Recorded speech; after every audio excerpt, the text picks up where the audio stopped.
ചെറുപുഴയിലെ മാധ്യമ സുഹൃത്തുക്കളെ, ചെറുപുഴയിലെ പൊതുസമൂഹമേ, അതിലുപരിയായി കോഴിച്ചാൽ 10-ാം വാർഡിലെ എൻ്റെ പ്രിയപ്പെട്ട വോട്ടർമാർ, തിരഞ്ഞെടുപ്പ് പ്രചരണത്തിൻ്റെ അവസാന ദിനമാണ്. ഇന്ന് വൈകുന്നേരം 5 മണിയോടുകൂടി നമ്മുടെ തിരഞ്ഞെടുപ്പ് പ്രചാരണം അവസാനിക്കുകയാണ്, പരസ്യ പ്രചാരണം അവസാനിക്കുകയാണ്. മറ്റന്നാളാണ് പോളിംഗ് നടക്കുക. ഞാനിപ്പോൾ ഇങ്ങനെയൊരു വാർത്താ സമ്മേളനം വിളിച്ചു ചേർക്കാനിടയായ സാഹചര്യം, ഏതാണ്ട് 1 മണിക്കൂർ മുമ്പ് നിങ്ങൾക്കെല്ലാം അറിയാവുന്നതുപോലെ കോഴിച്ചാൽ 10-ാം വാർഡിലെ ഐക്യജനാധിപത്യ മുന്നണിയിലെ സ്ഥാനാർത്ഥിയാണ് ഞാൻ. ഏതാണ്ട് 1 മണിക്കൂർ മുമ്പ് ഒരു യൂട്യൂബ് ചാനൽ, ഒരു പെയ്ഡ് ചാനൽ, ആ ചാനലിൻ്റെ പേര് മലയാളം ന്യൂസ് ബ്രേക്കിംഗ് എന്നാണ്. മലയാളം ന്യൂസ് ബ്രേക്കിംഗ് എന്നാണ് ആ ചാനലിൻ്റെ പേര്. ആ ചാനലിൽ എന്നെ പറ്റി ഒരു പരാമർശം നടത്തുകയും ഒരു വാർത്ത പ്രചരിക്കുകയും ചെയ്തു. ഞാനിത് നേരത്തെ പ്രതീക്ഷിച്ചതാണ്. കാരണം തെരഞ്ഞെടുപ്പ് അതിൻ്റെ ഏറ്റവും അന്തിമഘട്ടത്തിൽ ഇത്തരം വ്യാജ വാർത്തകൾ നൽകി, അതായത് സ്ഥാനാർത്ഥികൾക്കെതിരെ ഇത്തരം വ്യാജ വാർത്തകൾ നൽകി ജനങ്ങളെ തെറ്റിദ്ധരിപ്പിക്കാൻ പറ്റുമോ എന്ന് രാഷ്ട്രീയ എതിരാളികളും അതോടൊപ്പം എതിർ സ്ഥാനാർത്ഥിയും ഒക്കെ ശ്രമിക്കും എന്നത് എൻ്റെ മുൻ അനുഭവത്തിൽ നിന്ന് തന്നെ എനിക്ക് ഒരുപാട് അനുഭവങ്ങളുള്ളതാണ്. അതുകൊണ്ട് എനിക്ക് യാതൊരു ആശങ്കയും കാര്യത്തിലില്ല. പക്ഷേ എന്നിരുന്നാൽ പോലും ആ യൂട്യൂബ് ചാനലിൽ വന്ന വാർത്തയിൽ ഒരുപാട് എഡിറ്റിംഗ് ഉണ്ടായിട്ടുണ്ട്. അതിൻ്റെ സത്യാവസ്ഥ ജനങ്ങൾക്കറിയണം. അതിനുവേണ്ടിയാണ് ഞാനിപ്പോൾ ഈ വാർത്താ സമ്മേളനത്തിലൂടെ ജനങ്ങളോട് കാര്യങ്ങൾ പറയാൻ തയ്യാറായത്. ചിറ്റാരിക്കാൽ ഉപജില്ലാ സ്കൂൾ കലോത്സവം നടന്നത് നവംബർ 3, 4, 5, 6 തീയതികളിലാണ്. പലാവയൽ സെൻറ് ജോൺസ് ഹയർ സെക്കൻഡറി സ്കൂളിൽ വെച്ചാണ് ആ കലോത്സവം നടന്നത്. 20 വർഷങ്ങൾക്ക് ശേഷം നടന്ന, അതായത് ഇതിനു മുമ്പ് 20 വർഷങ്ങൾക്ക് മുമ്പാണ് പാലാവയലിൽ കലോത്സവം നടന്നിട്ടുള്ള ജില്ലാ കലോത്സവം. ആ കലോത്സവത്തിന്റെ നടത്തിപ്പുമായി ബന്ധപ്പെട്ടുകൊണ്ട് അവിടെ വലിയൊരു സംഘാടക സമിതി രൂപീകരിച്ചിട്ടുണ്ട്. ആ സംഘാടക സമിതിയിലെ പ്രോഗ്രാം കമ്മിറ്റിയുടെ കൺവീനർ ഞാനായിരുന്നു. അതോടൊപ്പം സാമ്പത്തിക സമാഹരണത്തിന് വേണ്ടി എടുത്ത കമ്മിറ്റിയുടെയും ചെയർമാൻ ഞാനാണ്. അപ്പോൾ ഈ കലോത്സവത്തിന്റെ വിജയത്തിനായി വലിയ തോതിൽ ഫണ്ട് ആവശ്യമാണെന്ന് എല്ലാവർക്കും അറിയാം. 5 ദിവസം നീണ്ടു നിൽക്കുന്ന പരിപാടി, എല്ലാവർക്കും ഭക്ഷണം കൊടുക്കണം, വലിയ സാമ്പത്തിക ബുദ്ധിമുട്ടുണ്ട്. അപ്പോൾ പൊതുജനങ്ങളിൽ നിന്നും അതുപോലെ തന്നെ സ്കൂളിനെ സ്നേഹിക്കുന്ന ആളുകളിൽ നിന്നും മറ്റ് അഭ്യുദയകാംക്ഷികളിൽ നിന്നും പൂർവ്വ വിദ്യാർത്ഥികളിൽ നിന്നൊക്കെ ഞങ്ങൾ ഫണ്ട് സമാഹരിക്കാൻ വേണ്ടിയുള്ള ശ്രമം നേരത്തെ ആരംഭിച്ചിട്ടുണ്ട്. ആ ഫണ്ട് സമാഹരിക്കുന്നതിൻ്റെ ഭാഗമായി ഞങ്ങൾ ചിറ്റാരിക്കാൽ, ചെറുപുഴ, അതുപോലെ തന്നെ വെസ്റ്റലേരി വിവിധ പഞ്ചായത്തുകളിൽ കടന്നു ചെല്ലുകയും ആളുകളെയൊക്കെ സമീപിച്ചിട്ടുണ്ട്, പൂർവ്വ വിദ്യാർത്ഥികളൊക്കെ സമീപിച്ചിട്ടുണ്ട്. ഇതിൻ്റെ ഭാഗമായി ഒക്ടോബർ മാസം 15-ാം തീയതി ഞാനും എൻ്റെ സ്കൂളിലെ പ്രിൻസിപ്പൽ ഡോക്ടർ മെൻഡലിൻ മാത്യു, എൻ്റെ സ്കൂളിലെ PTA president Shri Somy George Arakkal, ഞങ്ങൾ 3 പേരും കൂടി ചെറുപുഴ ടൗണിൽ ചില വ്യക്തികളെയും സ്ഥാപനങ്ങളെയും കാണുവാൻ വേണ്ടി വന്നതും യാഥാർത്ഥ്യമാണ്. ഇതിന്റെ ഭാഗമായി ചെറുപുഴ കുണ്ടത്തടത്ത് പ്രവർത്തിക്കുന്ന യേശുദാസ് പാറേമാക്കൽ എന്നയാളുടെ ലോഡ്ജിൽ, ഒരു പുതിയ ലോഡ്ജാണ്, അവിടെ പോവുകയുണ്ടായി. ആ ലോഡ്ജിൽ പോയി ഞങ്ങളുടെ കലോത്സവത്തിന്റെ കാര്യങ്ങളെക്കുറിച്ച് വിശദീകരിച്ചു. അദ്ദേഹം ഞങ്ങളെ സ്വീകരിച്ചിരുത്തി, ഊഷ്മളമായ സ്വീകരണത്തെ ഞങ്ങൾ ഇരുത്തി. അദ്ദേഹത്തിന്റെ ലോഡ്ജിൽ തുടങ്ങിയിട്ട് 2-3 മാസമായിട്ടുള്ളൂ. അതിന്റെ കാര്യങ്ങളെക്കുറിച്ച് വിശദീകരിച്ചു. ഓരോ റൂമിലേക്ക് ഞങ്ങളെ കൊണ്ടുചെന്ന് അത് ഇത്രയാണ് എൻ്റെ റെന്റ് ഞാൻ ഈടാക്കുന്നതിനെ കുറിച്ചൊക്കെ സംസാരിച്ചു. അതിനുശേഷം ഞങ്ങൾ കലോത്സവത്തിൻ്റെ കാര്യങ്ങൾ അദ്ദേഹത്തിൻ്റെ മുമ്പിൽ അവതരിപ്പിച്ചപ്പോൾ അദ്ദേഹം എന്നോട് എടുത്ത് വായിക്ക് പറയാണ്, കോൺഗ്രസ്സുകാർക്ക് പിരിക്കാൻ മാത്രമേ അറിയൂ, മറ്റൊന്നിനും അറിയില്ല എന്ന് പറഞ്ഞു. ഞാൻ പറഞ്ഞു, യേശുദാസെ, ഞാൻ കോൺഗ്രസ്സുകാരനായിട്ടല്ല പറഞ്ഞത്. അപ്പോൾ പറഞ്ഞു, എനിക്ക് ചില കാര്യങ്ങൾ പറയുവാനുണ്ട്, നിങ്ങൾ കേൾക്കണം എന്ന് പറഞ്ഞു. ആദ്യം പറഞ്ഞു, നമ്മുടെ കോഴിച്ചാൽ ഇടവകയിലുള്ള ജനങ്ങൾ വെറും മണ്ടന്മാരും, അവർ എന്തിനു കൊള്ളാം, കോഴിച്ചാൽ ജനവകയിലെ ജനങ്ങൾ എന്തിനു കൊള്ളാം. ഞാൻ അത്ഭുതപ്പെട്ടു പോയി. എന്തുകൊണ്ടാണ് ഞാൻ എൻ്റെ സ്കൂളിൻ്റെ ഒരാവശ്യത്തിന് പോകുന്നു, എൻ്റെ സ്കൂളിൻ്റെ പ്രിൻസിപ്പളും എൻ്റെ സ്കൂളിൻ്റെ PTA പ്രസിഡന്റ് എൻ്റെ കൂടെ ഇരിക്കുന്നു. അപ്പോൾ കോഴിച്ചാൽ ഇടവക സെൻറ്റ് സെബാസ്റ്റ്യൻസ് ചർച്ച് കോഴിച്ചാലിനെ കുറിച്ച് ഇദ്ദേഹം എന്തിനാണ് ഇതിനെ ആക്ഷേപിച്ച് സംസാരിക്കുന്നത് എന്ന് ചോദിച്ചപ്പോൾ അദ്ദേഹം പറയുകയാണ്, അദ്ദേഹം ആ സ്കൂളിലെ സൺഡേ സ്കൂൾ ഹെഡ് മാസ്റ്റർ കൂടിയാണ്, 25 വർഷമായിട്ടുണ്ട്. അപ്പോൾ അദ്ദേഹം പറയാണ്, നിങ്ങൾ വെറും ഉണ്ടാക്കന്മാർ. ഇത് ഈ ഒരു വാക്കാണ് അയാൾ ഉപയോഗിച്ചത്, കോഴിച്ചാലുകാർ ഉണ്ടാക്കണം. അപ്പോൾ ഞാൻ പറഞ്ഞു, എന്താ കാര്യം? അപ്പം പറയാണ്, 2015 റവറൻഡ് ഫാദർ എടാട്ടച്ചൻ ആ പള്ളി പണി പൂർത്തിയായത് 2015-ലാണ്. എടാട്ടച്ചനാണ് പള്ളി പണിത്. ആ പള്ളി പണിതപ്പോൾ കോഴിച്ചാൽ ഇടവകക്കാരുടെ 15 ലക്ഷം രൂപ എടാട്ടച്ചൻ തട്ടിച്ചുകൊണ്ട് പോയി നിങ്ങൾ അറിഞ്ഞോ? ചോദ്യമാണ്. ഞാൻ അത്ഭുതപ്പെട്ടു, എന്താണ് അങ്ങനെ ഒരു ചോദ്യം വരാൻ കാരണം? അപ്പോൾ അതിൻ്റെ വിശദീകരണം അദ്ദേഹം തന്നു. ചെറുപാറയിൽ ഈ അച്ഛൻ ഇതിന് മുമ്പ് ഒരു പള്ളി പണിതു. ആ പള്ളി പണിത കോൺട്രാക്ടർക്ക് 15 ലക്ഷം രൂപ അവിടുന്ന് കൊടുക്കാനുണ്ട്. അവിടുന്ന് കൊടുക്കാൻ അച്ഛൻ തയ്യാറായില്ല, കൊടുത്തില്ല. അതേ കോൺട്രാക്ടറെ തന്നെ ഈ അച്ഛൻ കോഴിച്ചാൽ പള്ളി പണിയാൻ വേണ്ടി കൊണ്ടുവരികയാണ്. കോഴിച്ചാൽ പള്ളി പണിയാൻ വേണ്ടി ഇതേ അച്ഛനെ കൊണ്ടുവരുന്നു. അവിടെ കൊടുക്കേണ്ട 15 ലക്ഷം രൂപ കോഴിച്ചാൽ ഇടവകയിൽ നിന്നും അച്ഛൻ കൊടുത്തു. അതായത് കോഴിച്ചാൽ ഇടവകയിലെ ആളുകളുടെ പണം എടുത്തിട്ടാണ് ചെറുവാറ പള്ളിയിലെ ഈ കോൺട്രാക്ടറുടെ ബാധ്യത അച്ഛൻ തീർത്തത്. നിങ്ങൾ അറിഞ്ഞോ? ഞാൻ പറഞ്ഞു ഇതിങ്ങനെ ഇത്രയും 15 ലക്ഷം രൂപയുടെ കാര്യങ്ങളൊക്കെ ഇത് ജനങ്ങളെ മുമ്പിൽ അറിയാവുന്ന കാര്യമാണ്, എനിക്കറിയില്ല. അപ്പൊ ഞാൻ ആദ്യമായാണ് ഇങ്ങനെ ഒരു കേട്ടത്. ഉടനെ അദ്ദേഹം അടുത്ത സ്റ്റെപ്പിലേക്ക് കടന്നു. ഇപ്പോൾ നടക്കുന്ന തീവെട്ടിക്കൊള്ള നിങ്ങൾക്കറിയും എന്നാ? അപ്പം ഞാൻ പറഞ്ഞു, ഇപ്പോൾ കോഴിച്ചാൽ പള്ളിയിൽ ചാരുബെഞ്ചുകൾ നിർമ്മിക്കുന്നു. 100 ചാരുബെഞ്ചുകൾ അവിടെ പള്ളിയുടെ പൊതു തീരുമാനപ്രകാരം, ഇടവകയുടെ തീരുമാനപ്രകാരം ചാരുബെഞ്ച് പണിയുന്നുണ്ട്. അതിനുവേണ്ടിയുള്ള കളക്ഷനും ബഹുമാനപ്പെട്ട വികാരി അച്ഛനും കമ്മിറ്റി അംഗങ്ങളും കൈക്കാരന്മാരും കൂടെ തീരുമാനിച്ച അടിസ്ഥാനത്തിൽ വീട് വീടാന്തരം കയറി ഇറങ്ങി പണം വാങ്ങുന്നുണ്ട്. ഒരു ചാരുബെഞ്ചിന് 16,000 രൂപയാണ് അച്ഛൻ അതിൻ്റെ എമൗണ്ടായി പറഞ്ഞത്. 12,000 രൂപയ്ക്ക് എത്ര ചാരുബെഞ്ച് ഞാൻ പണിത് തരുന്നു? അപ്പോൾ ഒരു ചാരുബെഞ്ചിന് 4,000 രൂപ വെച്ച് ഇടവക്കാരുടെ നഷ്ടപ്പെടുകയല്ലേ? 100 ചാരുബെഞ്ച് വരുമ്പോൾ എത്ര ലക്ഷം രൂപ പോകും? ഫലത്തിൽ എടാട്ടച്ഛനെ 15 ലക്ഷം രൂപയുടെ കളറാക്കി. ഇപ്പോൾ കോഴിച്ചാൽ ഇടവക വികാരി കോയിക്കൽ അച്ഛനെ 4 വർഷം കഴിയുമ്പോൾ ഇദ്ദേഹം പറയുമെന്നുള്ളതായിട്ട് ഒരു തർക്കവുമില്ല. ഇദ്ദേഹം ഒരു ചാരുബെഞ്ചിന് 4,000 രൂപ വെച്ച് അച്ഛൻ കമ്മീഷൻ അടിച്ചു എന്ന് ഇദ്ദേഹം പറഞ്ഞു. ഞാൻ എൻ്റെ മാനസികമായി ഞാൻ തകർന്നൊരു സംഭവമാണ്. കാരണം ഞാൻ എൻ്റെ പള്ളിയെയും എൻ്റെ നാടിനെയും അതുപോലെ ആ ഇടവകയെയും അത്രമേൽ സ്നേഹിക്കുന്ന വ്യക്തിയാണ്. അതിനുശേഷം അത് പള്ളിയുടെ ആത്മീയമായ കാര്യങ്ങൾ കഴിഞ്ഞ് രാഷ്ട്രീയത്തിലേക്ക് അദ്ദേഹം കടക്കുകയാണ്. എന്തോ പ്രീ പ്ലാൻഡ് ആണ്. അദ്ദേഹം പറയാണ്, രാഷ്ട്രീയമായി നിങ്ങൾ കോൺഗ്രസ്സുകാർ എന്നെ ഒരുപാട് ഉപദ്രവിച്ചിട്ടുണ്ട്.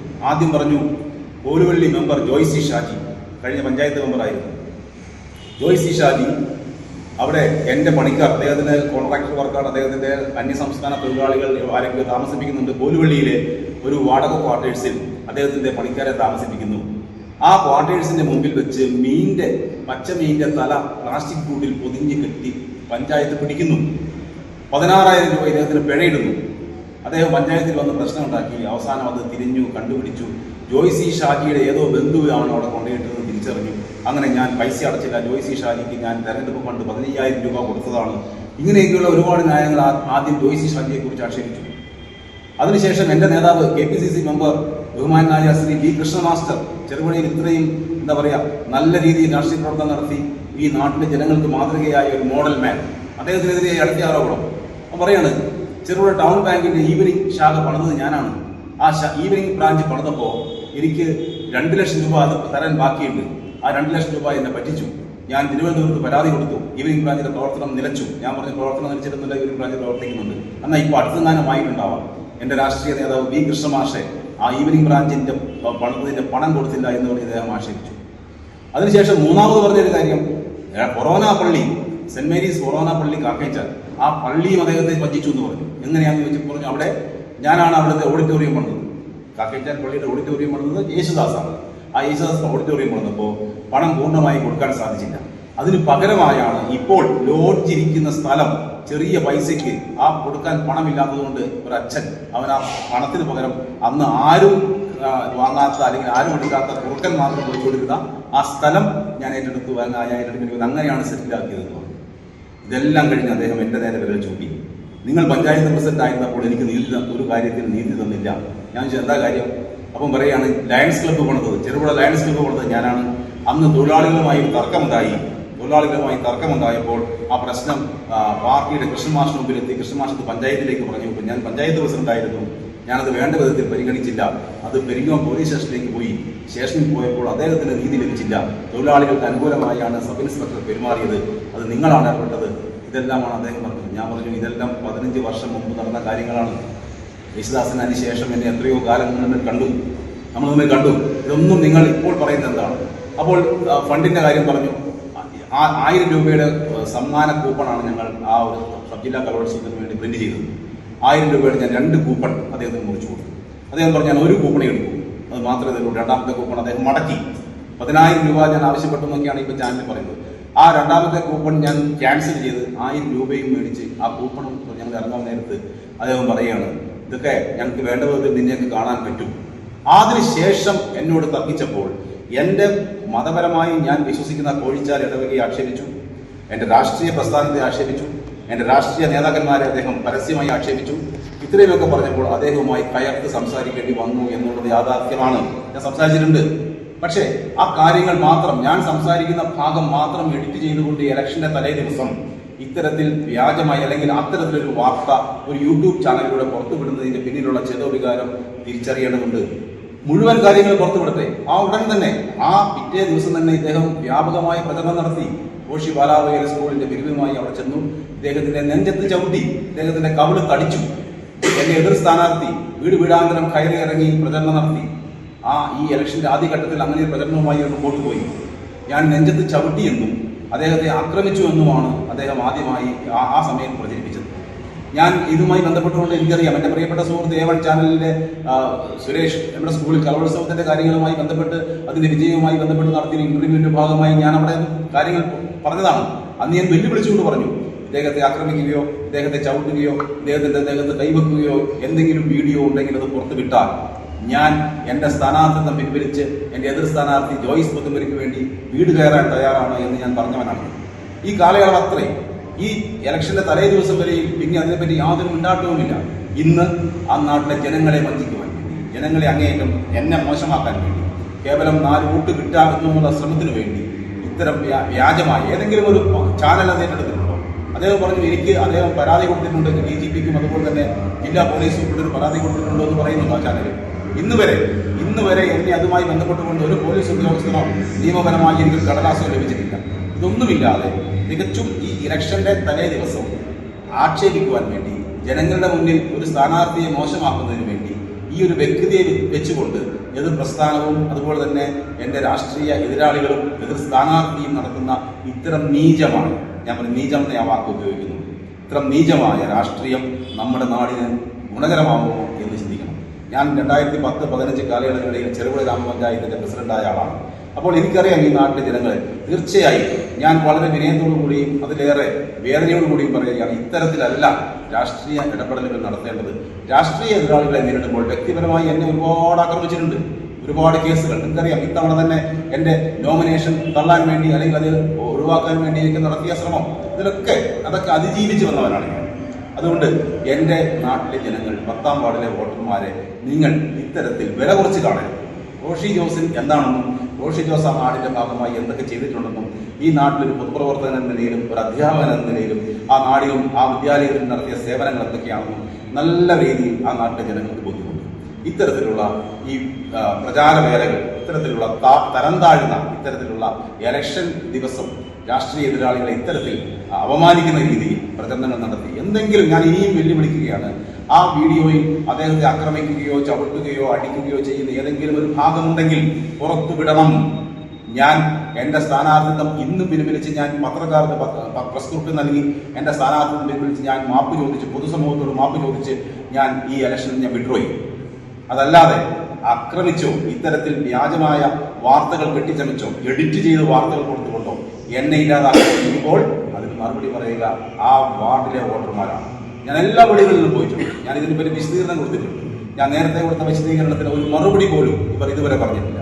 ഇലക്ഷന്റെ തലേന്ന് എല്ലാ വീടുകളും കയറി ഇറങ്ങാൻ സമയമില്ല എന്ന തിരിച്ചറിവോടുകൂടി ഇന്ന് ഈ 18ാം മണിക്കൂറിൽ ഇത്തരത്തിലുള്ള വ്യാജ വാർത്തകൾ എൻ്റെ മേൽ കെട്ടിച്ചമച്ചത് വിനയാവുക എൻ്റെ രാഷ്ട്രീയ എതിരാളികൾക്ക് മാത്രമായിരിക്കും. ജനങ്ങളുടെ ബുദ്ധിയെ, അവരുടെ ഓർമ്മയെ, അവരുടെ കൗശലത്തെ ആരും അതിന് വില ചോദിക്കരുത്, അതിന് വിലയിടരുത് എന്ന് മാത്രമാണ് ഇതേക്കുറിച്ച് പറയാനുള്ളത്.